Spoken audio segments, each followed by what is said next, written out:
Okay, ഇനി നമുക്ക് ഒന്നാമത്തെ ഒരു പ്രോബ്ലത്തിലോട്ട് പോവാം. Calculate the wavelength. Okay, wavelength lambda കണ്ടുപിടിക്കണം. വേവ് ലെങ്ത് കണ്ടുപിടിക്കണം of the wave generated by a tuning fork of frequency. Frequency F തന്നിട്ടുണ്ട്. എന്താണ്? 500 ഹെർട്സ് എന്ന് തന്നിട്ടുണ്ട്. കാൽക്കുലേറ്റ് ദി വെലോസിറ്റി, അല്ല the velocity of the sound. Velocity of the sound തന്നിട്ടുണ്ട് 340 metre per second. Okay, നമുക്ക് കണ്ടുപിടിക്കാൻ നമുക്ക് അറിയുന്ന ഇക്വേഷൻ പറ.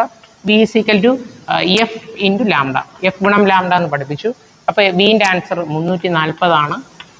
എഫിൻ്റെ ആൻസർ നമ്മൾ പറഞ്ഞു 500 ആണ് ഇൻറ്റു ലാംഡ. അപ്പോൾ ലാംഡ കണ്ടുപിടിക്കാൻ ഈ 500നെ താഴോട്ട് എടുക്കുക. അപ്പോൾ 340 ഡിവൈഡഡ് ബൈ 500. ഈ ഒരു 5 ഇത് വെട്ടിക്കളയാം. അത്രയും ലാംഡ. 34/50 കാൽക്കുലേറ്ററിൽ അടിക്കുക. നിങ്ങൾക്ക് ആൻസർ കിട്ടുന്നത് 0.68 മീറ്റർ. വേവ് ലെങ്തിൻ്റെ യൂണിറ്റ് മീറ്റർ ആണ്, ഓർക്കുക. Okay, thank you.